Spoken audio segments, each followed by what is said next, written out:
అన్నదాత అన్నదాత మీ అన్నదాత, చెమటోడ్చి ఆహారాన్నందించే రైతన్నా, అనునిత్యం నీ కండదండగా నిలిచే నేస్తం ఎవరన్నా. అన్నదాత అన్నదాత మీ అన్నదాత.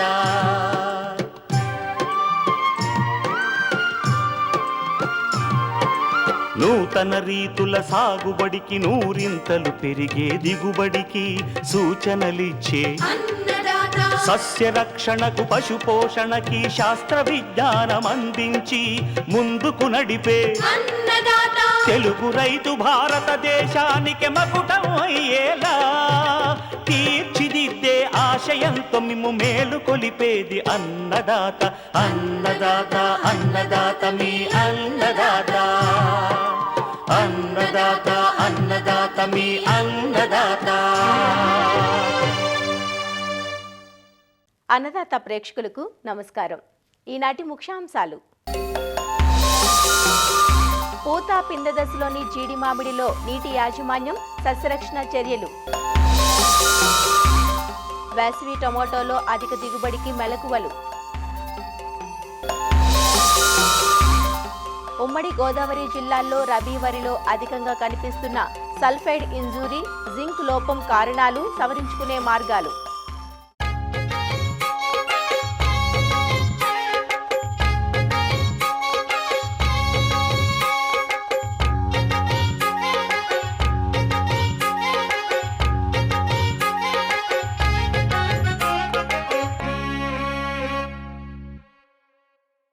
ఉమ్మడి ఉభయ గోదావరి జిల్లాల్లో గోదావరి డెల్టాలో ఈ సంవత్సరం దాల్వా వరి సాగు చేస్తున్న రైతులు ఒక వింత పరిస్థితిని ఎదుర్కొంటున్నారు. సల్ఫైడ్ ఇంజూరీ, జింక్ లోపం ఒకేసారి పొలాల్లో కనిపిస్తున్నాయి. రైతులు వైరస్ తెగుళ్లు ఆశించాయనే అపోహలో రకరకాల తెగుళ్లు, పురుగుల మందులు పిచికారీ చేసి పెట్టుబడి ఖర్చులు పెంచుకుంటున్నారు. కాగా లక్షణాలను పరిశీలించిన శాస్త్రవేత్తలు దీన్ని సల్ఫైడ్ ఇంజూరీగా గుర్తించారు. సల్ఫైడ్ ఇంజూరీ, జింక్ లోపం ఏర్పడడానికి కారణాలు, సవరించుకునే మార్గాల గురించి రైతాంగానికి సూచనలు అందిస్తున్నారు పశ్చిమ గోదావరి జిల్లా ఉండి కృషి విజ్ఞాన కేంద్రం శాస్త్రవేత్త డాక్టర్ పొడపాటి వినయలక్ష్మి. ఈరోజు మనం దాల్వా వరిలో ముఖ్యమైనటువంటి సమస్యల గురించి తెలుసుకుందాం. సల్ఫైడ్ ఇంజరీ, అలాగే జింక్ లోపం గురించి కూడా తెలుసుకుందాము. మనకి పూర్వం ఎక్కువగా గోదావరి జిల్లాల్లో స్వర్ణ అనే రకం వేసేవాళ్ళు. అయితే ఈ వరి రకం 140 రోజులకు పంట కోతకు వచ్చేది. తదుపరి దాల్వా పంటకి మధ్యలో సమయం అనేది దాదాపు నెల పైనే ఉండేది. అప్పట్లో అంతగా మనకి ఈ సల్ఫైడ్ ఇంజరీ అనేది వచ్చేది కాదు. అయితే ప్రస్తుత పరిస్థితి కనుక చూసుకున్నట్లయితే MTU 13-18 అనే వరి రకాన్ని సార్వాలో ఎక్కువ విస్తీర్ణంలో సాగు చేయడం చూస్తున్నాము. ఈ MTU 13-18 అనే వరి రకం పంట కోతకు 150 రోజుల పైన పడుతుంది. దీనివలన దాల్వా పంట ఊడ్చడానికి మధ్యలో సమయం అనేది చాలా తక్కువగా ఉంటుంది. అంతేకాకుండా దాల్వా పంట ఊడుపు అనేది లేట్ అవ్వడం వలన పంట చివర కోతకు వచ్చేటప్పటికి కూడా నీటి ఎద్దటికి గురవ్వడం, ఎక్కువగా ఎండకు గురి కావడం వలన కూడా ధాన్యం అనేది నూక అవ్వడం కూడా మనం గమనించడం జరిగింది.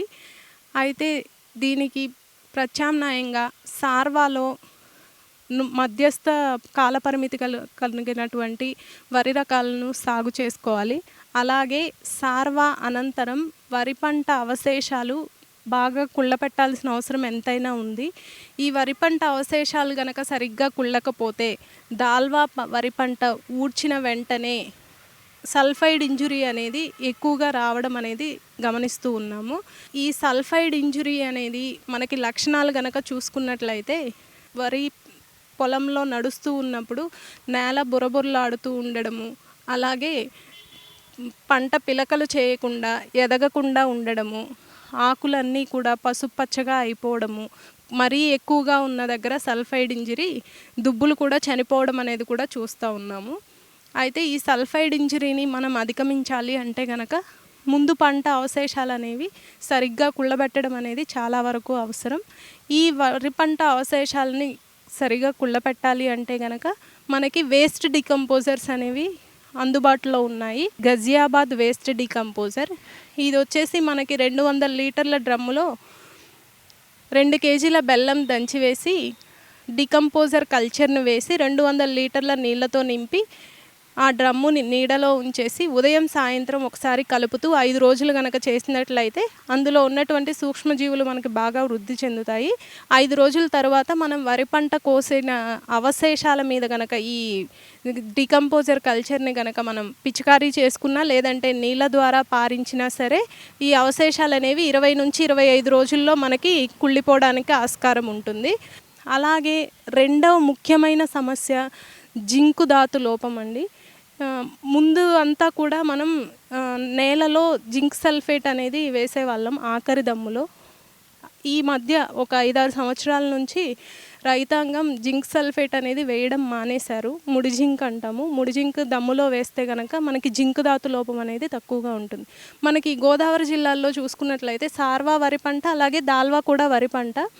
కాబట్టి ఎక్కడైతే ఇలా సార్వా దాల్వా 2 పంటలు వరి వేసే ప్రాంతాలు ఉంటాయో అక్కడ దాల్వాకి కంపల్సరిగా ఆఖరి దమ్ములో ముడి జింక్ అనేది 20 కేజీలు అనేది వేసుకోవాల్సిన అవసరం ఉంటుంది. అయితే రైతాంగం ఈ జింక్ అందుబాటులో లేకపోవడం వలన, ఆ అవగాహన లేకపోవడం వలన కూడా వేయడం మానేశారు. దీనివలన ఈ సంవత్సరం దాల్వాలో చాలా వరకు 80 నుంచి 90% పొలాల్లో జింకు ధాతు లోపం అనేది గమనించడం జరిగింది.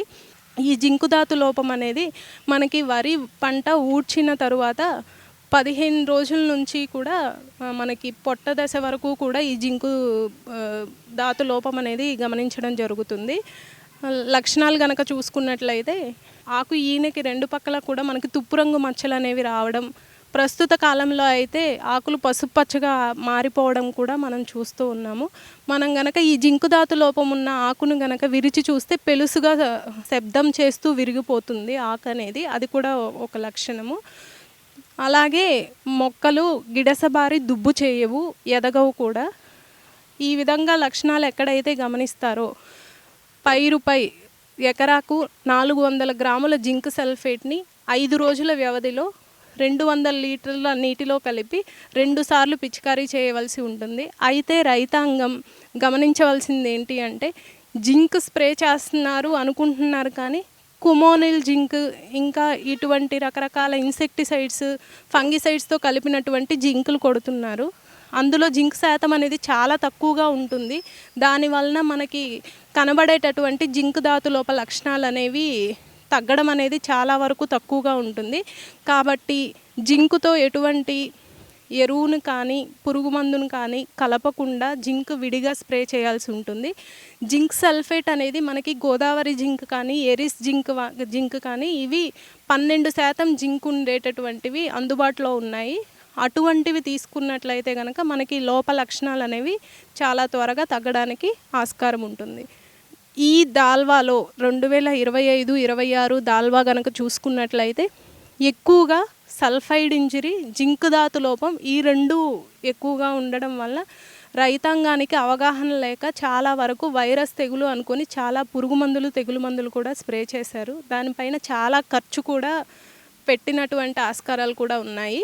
అయితే ఈ జింకు ధాతు లోపాన్ని గమనించి సల్ఫైడ్ ఇంజురీని గమనించి ఈ సల్ఫైడ్ ఇంజురీ ఎక్కడైతే వచ్చిందో అక్కడ ఒకసారి వచ్చిన తరువాత మనం చేపట్టవలసిన అంశాలు ఏంటి అంటే కనుక నీరు తీసేసి పొలాన్ని ఆరగట్టి చీమనెర్ర కట్టేంత వరకు ఆరకట్టి ఆ తరువాత మనము మళ్ళా నీళ్లు పెట్టుకుని తీసుకుంటూ ఉన్నట్లయితే మనకి సల్ఫైడ్ ఇంజురీ అనేది చాలా వరకు తగ్గుతుంది.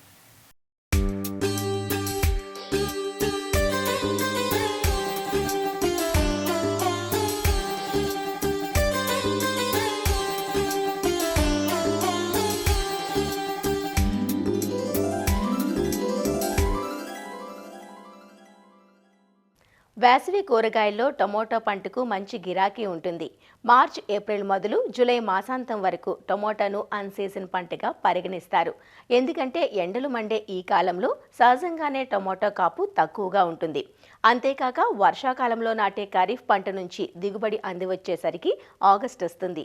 అందువల్ల ఇప్పటి నుంచి దాదాపు 4-5 మాసాల పాటు మంచి ధరలు దక్కుతాయనే అంచనాలతో నీటి వసతి పుష్కలంగా ఉన్న రైతులు వేసవి టమోటాను జనవరి మాసం నుంచి దఫాలుగా నాటుకుంటూ ఉంటారు. ప్రస్తుతం టమోటా పంట అన్ని దశల్లోనూ ఉంది. సరైన విధంగా పోషకాలను అందివ్వడం, నీడనిచ్చే మొక్కలు నాటడం, షేడ్ నెట్లలో సాగు, డ్రిప్ విధానం వంటి మెలకువలు పాటించడం ద్వారా వేసవి టొమాటో నుంచి ఎకరాకు 30 టన్నులకు పైగా అధిక దిగుబడులు సాధించే అవకాశం ఉందంటూ సాగు మెలకువలు తెలియజేస్తున్నారు శ్రీ కొండా లక్ష్మణ్ తెలంగాణ రాష్ట్ర ఉద్యాన విశ్వవిద్యాలయం రాజన్ నగర్లోని కూరగాయల పరిశోధనా స్థానం శాస్త్రవేత్త డాక్టర్ ప్రీతం. టమాటాను తెలంగాణలో రంగారెడ్డి, నల్గొండ, ఖమ్మం మరియు మహబూబ్నగర్ జిల్లాలో అధిక విస్తీర్ణంలో సాగు చేస్తున్నారు. టమాటా సమశీతోష్ణ వాతావరణంలో బాగా పండుతుంది. చల్లని వాతావరణం అనుకూలం. విత్తనం మొలకెత్తడానికి 18.5 నుంచి 24.5 డిగ్రీల ఉష్ణోగ్రతలు అవసరం. ఇక నేలల విషయానికి వస్తే ఇసుకతో కూడుకున్న గరప నేలల నుండి బాగా బలమైన బరువైన నల్ల రేగడి నేలలో కూడా టమాటాను సాగు చేయవచ్చు. నేల ఉదయని సూచిక 6 నుంచి 7 ఉన్న నేలలు అనుకూలం. వేసవికి అనువైనటువంటి రకాల్లో అర్కా వికాస్, అర్కా సౌరభ్, మారుతం, పీకేఎం1 ప్రధానంగా చెప్పుకోవడానికి రకాలు. అదేవిధంగా ఇతర సంకర జాతి రకాలు, ప్రైవేట్ హైబ్రిడ్లు కూడా మార్కెట్లో అందుబాటులో ఉన్నాయి. టమాటా పంటను 3 కాలాల్లో సాగు చేసుకోవచ్చు. అయితే వేసవి పంటగా జనవరి, ఫిబ్రవరి మాసంలో విత్తుకొని ఫిబ్రవరి, మార్చి మాసాల్లో నాటుకోవచ్చు. ఎకరానికి సూటి రకాలైతే 200 గ్రాముల విత్తనం అవసరమవుతుంది. సంకర రకాలైతే 70 నుంచి 80 గ్రాముల విత్తనం సరిపోతుంది. విత్తనాన్ని నారుమడులు విత్తే ముందు థైరమ్ లేదా క్యాప్టాన్ 3 గ్రాములు 1 కిలో విత్తనానికి చొప్పున విత్తన శుద్ధి చేసుకోవాల్సి ఉంటుంది. అదేవిధంగా ట్రైకోడర్మా విడే కల్చర్తో కూడా కిలో విత్తనానికి 4 గ్రాముల చొప్పున విత్తన శుద్ధి చేసుకోవాల్సి ఉంటుంది. వేసవిలో సాగు చేస్తున్నప్పుడు రసం పీల్చే పురుగులు ఎక్కువగా ఆశిస్తుంటాయి కాబట్టి ఇమిడాక్లోరోప్రిడ్ 5 ml 1 కిలో విత్తనానికి జిగురు పట్టించి విత్తన శుద్ధి చేసుకొని విత్తుకున్నట్లయితే రసం పీల్చే పురుగుల బెడద తక్కువగా ఉంటుంది. నారుమడి యాజమాన్య విషయానికి వస్తే 1 ఎకరానికి 40 చదరపు మీటర్ల విస్తీర్ణం గల భూమి అవసరం. 4 మీటర్ల పొడవు, 1 మీటర్ వెడల్పు, 15 నుంచి 20 సెంటీమీటర్ల ఎత్తు గల నారుమడులను తయారు చేసుకోవాల్సి ఉంటుంది. 1 ఎకరానికి 10 నారుమడులు అవసరం. నారుమడి తయారీలో 40 కిలోల పశువుల ఎరువు, 4 కిలోల సింగిల్ సూపర్ ఫాస్ఫేట్ కలిపి బుక్ చేసుకోవాల్సి ఉంటుంది.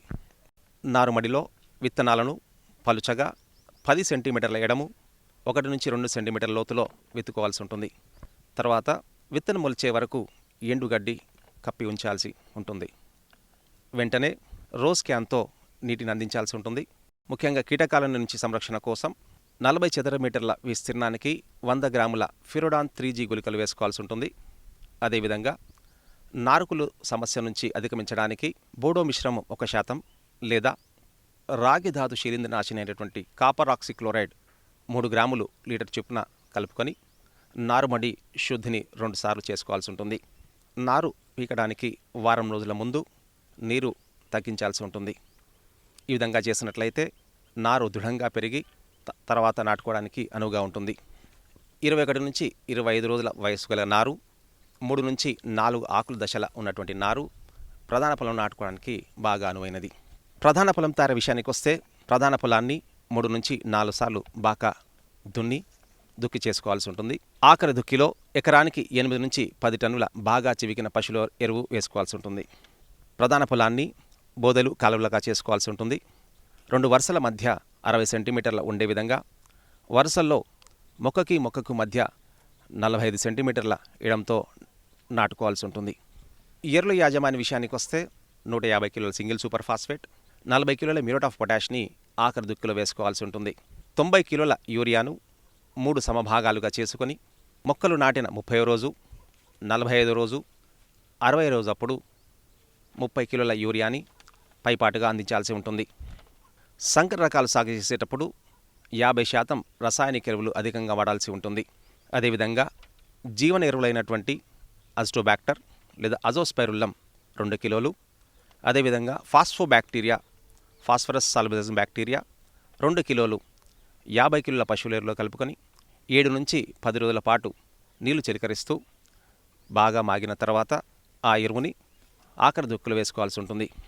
టమాటా నారు నాటిన 30 రోజులప్పుడు మరియు 45 రోజులప్పుడు 2 దఫాలుగా జింక్ సల్ఫేట్ 5 గ్రాములు లీటర్ నీటికి చొప్పున పిచికారి చేసుకోవాల్సి ఉంటుంది.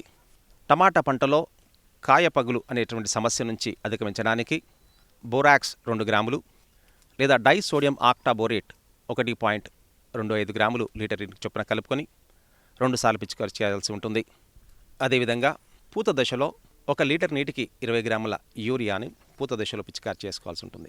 నీటి యాజమాన్యం విషయానికి వస్తే మొక్క నాటేటప్పుడు భూమిలో తగినంత తేమ ఉండాల్సి ఉంటుంది.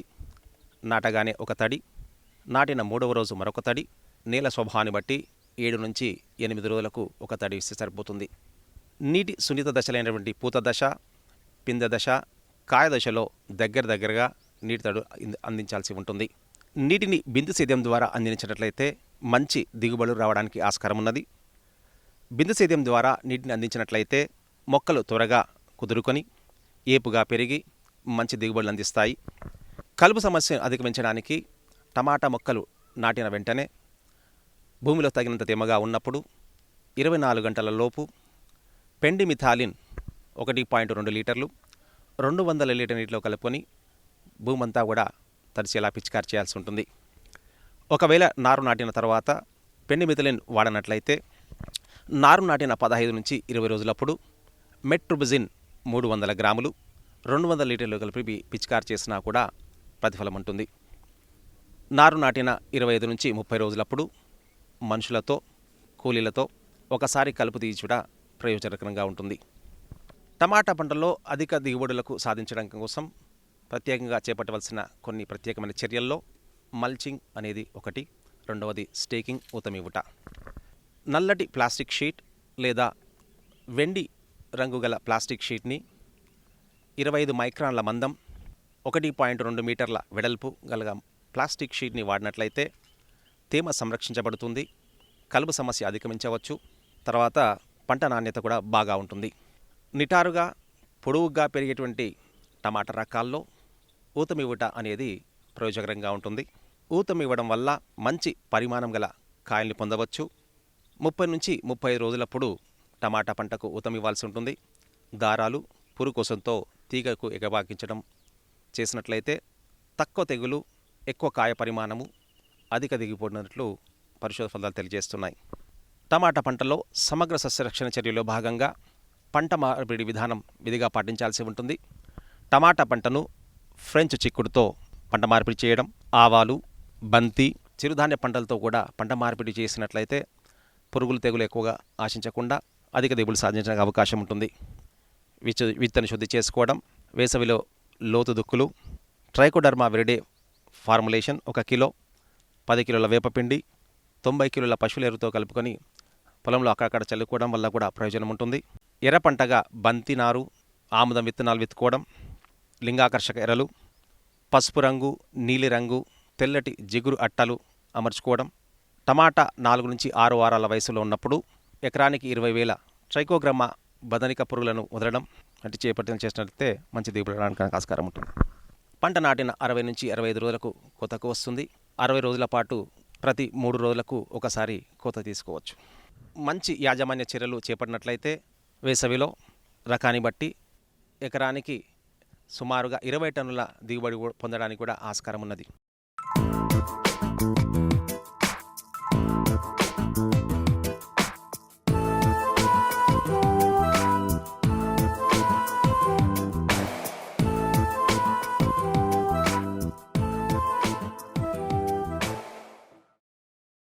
కోస్తా తీర ప్రాంతాల్లోని తేలిక నేలల్లో సాగు చేయబడుతూ విదేశీ మారకద్రవ్యాన్ని అధికంగా ఆర్జించి పెట్టే తోట పంట జీడి మామిడి.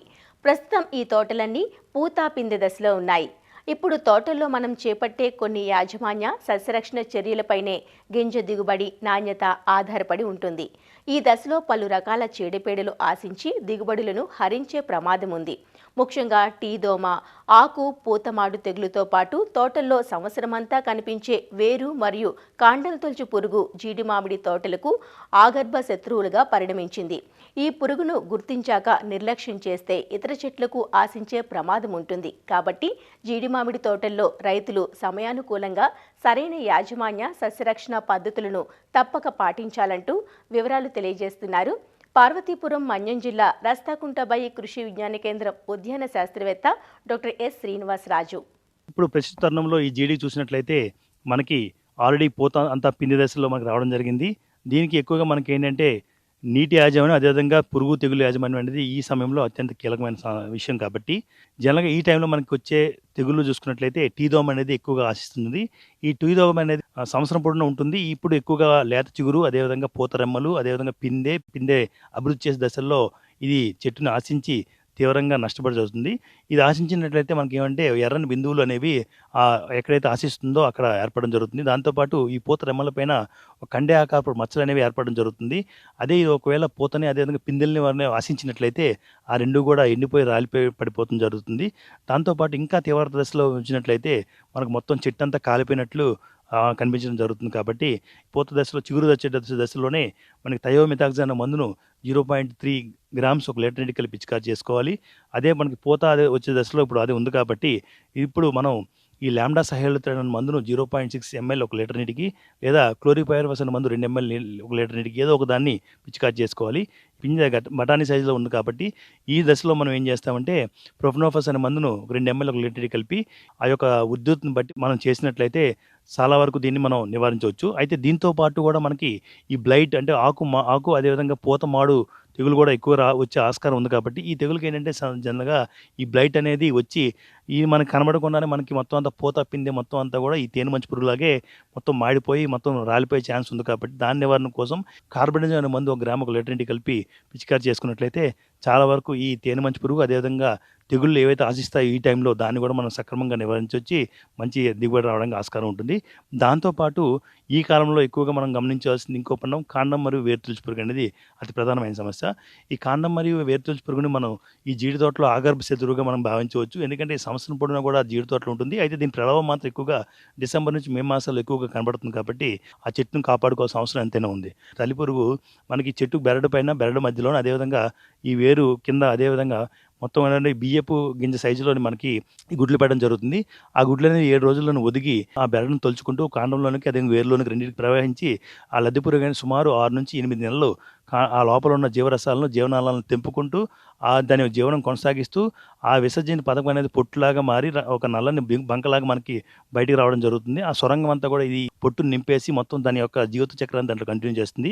అయితే 6 నుంచి 8 నెలలు పెరిగిన ఈ లద్దె పురుగు అనేది తర్వాత కోశస్థితి ఏర్పడడానికి మనకు దాంట్లో ఉన్న కాల్షియం దాన్ని తీసుకొని ఒక చుట్టూ కూడా ఒక జీవ కట్టుగా కాల్షియం కట్టుకొని ఒక ప్యూపేషన్ స్టేజ్ అనేది లోపల పెట్టుకోవడం జరుగుతుంది. అది సుమారు ఒక 60 నుంచి 90 రోజులు అనేది అక్కడే దాని కోశస్థ దశ అనేది కంటిన్యూ చేస్తుంది. తర్వాత అది బలమైన రెక్కల పురుగుగా మారి బయటకు వచ్చి తదనంతరం దాని యొక్క జీవిత చక్రాన్ని కొనసాగిస్తుంది. కాండం మరియు వేరు భాగంలో ఎక్కడైతే మనం నల్లని జిగురు వచ్చినా 2 పిప్పు లాంటి పదార్థం బయటికి కనబడినా ఇమ్మీడియట్గా మనం ఏంటంటే ఆ బార్కును తొలగించి ఆ పురుగుని తీసేసి చంపేయడం అనేది అతి ఉత్తమమైన పద్ధతి. మొక్కల నుంచి పై వరకు 3 అడుగులు అదేవిధంగా వేరు ఎక్కడైతే ఎక్స్పోజ్ అవుతుందో ఆ భాగంలో మనం అక్కడక్కడ కూడా వేప గింజల కషాయం కానీ లేదా క్లోరిపైరిఫాస్ 10 ml లీటర్కి ఫ్రీక్వెంట్గా పిచికారీ చేసినట్లయితే చాలా వరకు మనం దీన్ని నివారించవచ్చు. లేదా ఇంకా లోపల మనం ఉన్నట్లయితే చిన్న పుల్లం తీసుకొని మొత్తం ఇనుప రవ్వను తీసుకొని కళ్ళంలో దీన్ని తొచ్చి ఆ లద్దె పురుగులను బయటకు తీయడం అనేది ఇంకొక పద్ధతి. ఏదైనా కూడా ఇది రైతు సోదరులు గమనించుకొని ఆ చెట్టును కాపాడుకోవాల్సిన అవసరం ఎంతైనా ఉంది. ఇంకొక ప్రధానమైనది ఈ వేసవికాలం చేయాల్సింది అంటే పూత నుంచి పిండి ఏర్పడి పిక్క ఏర్పడే దశ వరకు మనకి సుమారు 200 లీటర్లు నీరు ఒక చెట్టుకి అవసరం అవుతుంది. మనకు ఒక 15 రోజుల వ్యవధిలో ఒక 50 లీటర్లు ఒక చెట్టుకి పెట్టినట్లయితే చాలా వరకు ఈ ఫ్రూట్ డ్రాప్ నట్ డ్రాప్ అనేది రాకుండా ఏదైతే పిక్క నిలబడిందో ఇట్లన్నీ తట్టుకునేది అది కూడా ఇంకొంచెం ఎక్కువ నిలబడి రైతులకు అధిక లాభం రావడానికి ఎంతైనా ఆస్కారం ఉంది. కాబట్టి ఇది కూడా చేయాల్సిందిగా మనవి. మరిన్ని విభిన్న అంశాలతో రేపటి అన్నదాతలో మళ్ళీ కలుసుకుందాం. నమస్కారం. అన్నదాతలు తమ సందేహాలు సమస్యలను 1-800-425-4085 టోల్ ఫ్రీ నంబర్లో ఉదయం 10 నుంచి 11 గంటల మధ్య పని దినాలలో సంప్రదించగలరు. ఈ కార్యక్రమాన్ని యూట్యూబ్లో www.youtube.com/annadata ETV లింక్ ద్వారా వీక్షించవచ్చు.